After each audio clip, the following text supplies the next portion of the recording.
Hi, welcome. My name is Jamie Growy, and I'm here with Courtney Fagan, Rachel Massey, and Carly Marvin. We're going to be talking about Kathy Schrock's Guide to Everything, which is some technologies that teachers use in the classroom.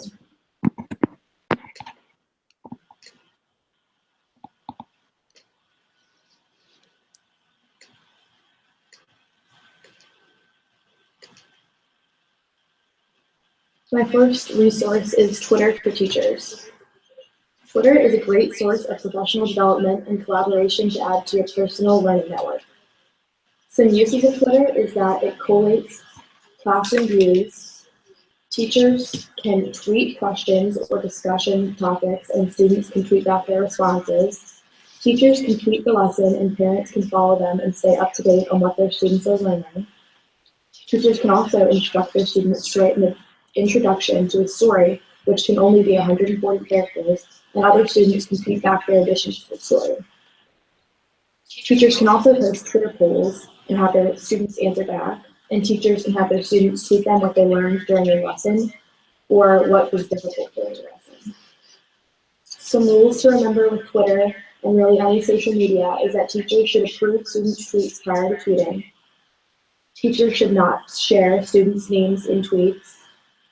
There should be no photos posted where students are recognizable. Anyone who goes on Twitter should protect their identity. There will be no posting confidential information about students, employees, or other alumni. And most importantly, think before you post. And here's some resources from 35 interesting ways to use Twitter in the classroom and Twitter rules. Another resource that teachers can use in the classroom is BYOD. This stands for Bring Your Own Device. With the generations becoming more and more technology savvy, BYOD transforms the classroom by creating new opportunities for learning. Students can bring in any technological device that will make learning easier and less costly to the schools. Some benefits are that it's cost effective. It is very expensive for schools to replace computers and update their computer labs. This way, students will bring in what they use at home, and it'll be their personal preference. Education will be more interactive. Students can use digital books or create podcasts and always receive immediate feedback on their work. Portable devices make learning a part of their students' life. BYOD bridges the gap between home and school and literally forces students to take these assignments home and be able to work on these things at home. It engages learners, and engaged learners are better learners. Students love to work on their laptop, cell phone, iPad, etc. When they are allowed to use these in class, they are much more likely to be engaged and excited with the lesson. Some additional benefits are that it encourages collaboration. Students become so interested and excited to learn that they become creative and innovative in the classroom. Students learn to use their device in productive ways. They learn that their device can be used for more than texting or games and will use it in an educational way. And lastly, this will prepare students for the real world. Since technology is becoming the norm in the workplace, students will learn just exactly what they need to do. And here are my resources. Now we have Courtney Fagan with some additional resources.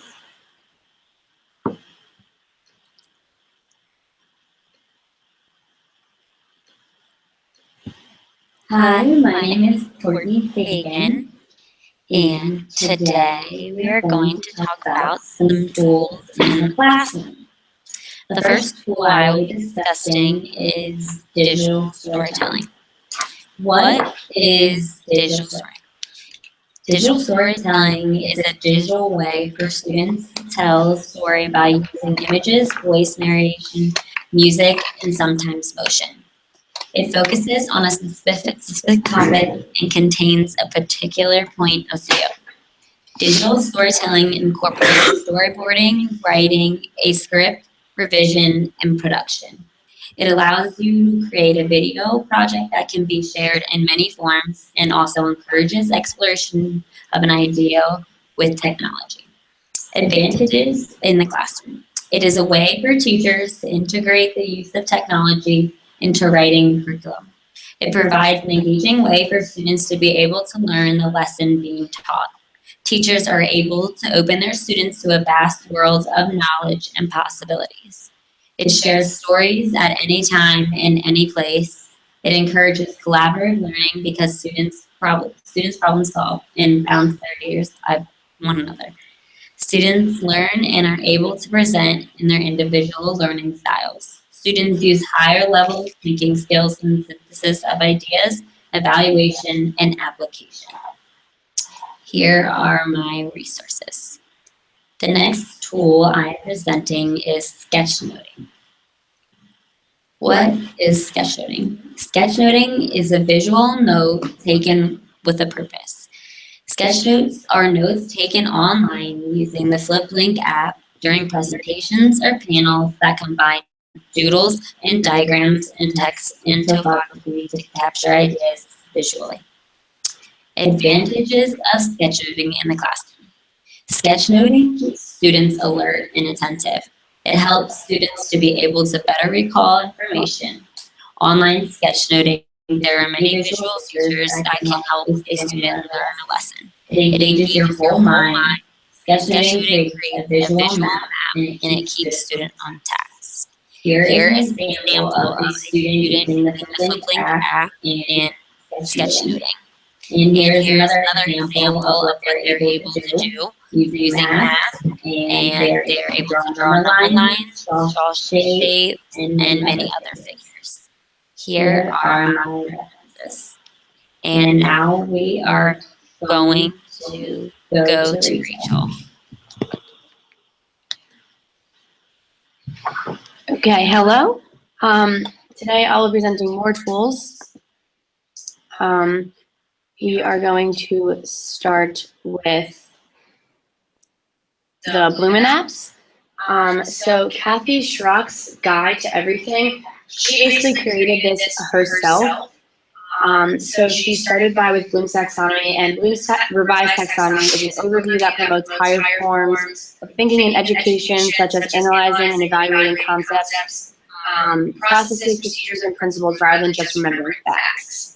So we have them over here, and it's evaluating, analyzing, applying, understanding, remembering, creating. So that is the revised Bloom's. So with that information, she then created herself basically a chart and graph that shows what applications you can find. So for this iPad application, supports Bloom's revised taxonomy.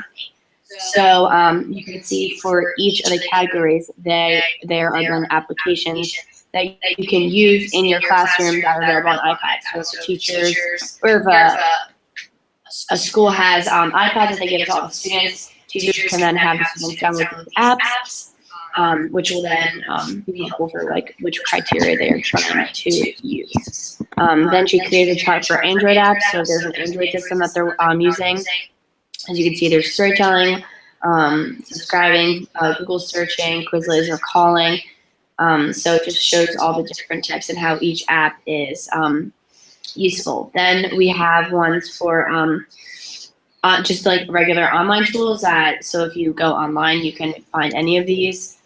So Skype, Twitter, those are extremely popular ones that most people will know off the top of their head. And then something that's very helpful is she made one for the Google Suite apps. So this especially would be helpful for our class because we always are using Google as our main source.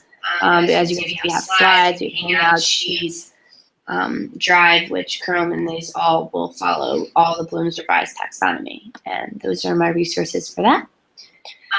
Next, we have computational thinking, design thinking, and innovation. So what those are. So computational thinking is defined by students as a process that encourages students to explore solutions to problems that remain unsolved. So it basically inspires innovation and supports problem-solving skills. Where design thinking, as stated by Scholastic, is a creative problem-solving process that comes with thoughtful solutions to real-world situations. So computational thinking is important. Basically, there's 4 techniques to computational thinking. It's decomposition, pattern recognition, abstractions, and algorithms. So these computational methods and models give us the courage to solve problems and design systems that none of us would be capable of tackling alone. It includes a range of mental tools that reflect of the field of computer science. So a lot of the times, this would be upper level thinking, so it would be used more in high school and college level. But there is simple ways that you could think of this, whereas if a daughter goes to school in the morning, she puts her backpack, and her mom says, make sure you have everything. So it's like pre-fetching and caching. So there are many websites that offer lessons and activities that can broadly get young students to think about this. And that is on Kathy's website. Next we have design thinking. So it's for students, the best classroom experience is a space of possibilities. So students enter knowing that they will make and do new things today that will surprise and engage them. In schools without art and music or stage, the best example of space is of a space of possibilities. So if they were to go into a gym, they could then create anything such as and do so many different activities in just an open space.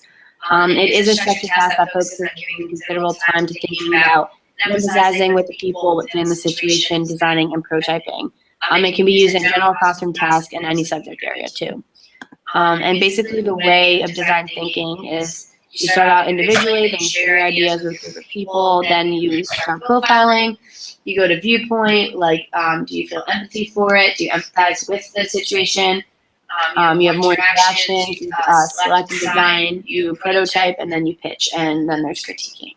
So that is basically just the overall process of design thinking. And these are my sources.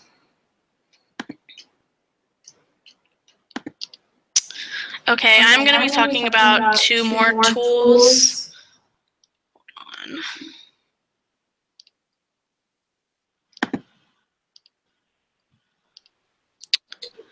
on. Okay, the first tool I have is virtual reality in the classroom.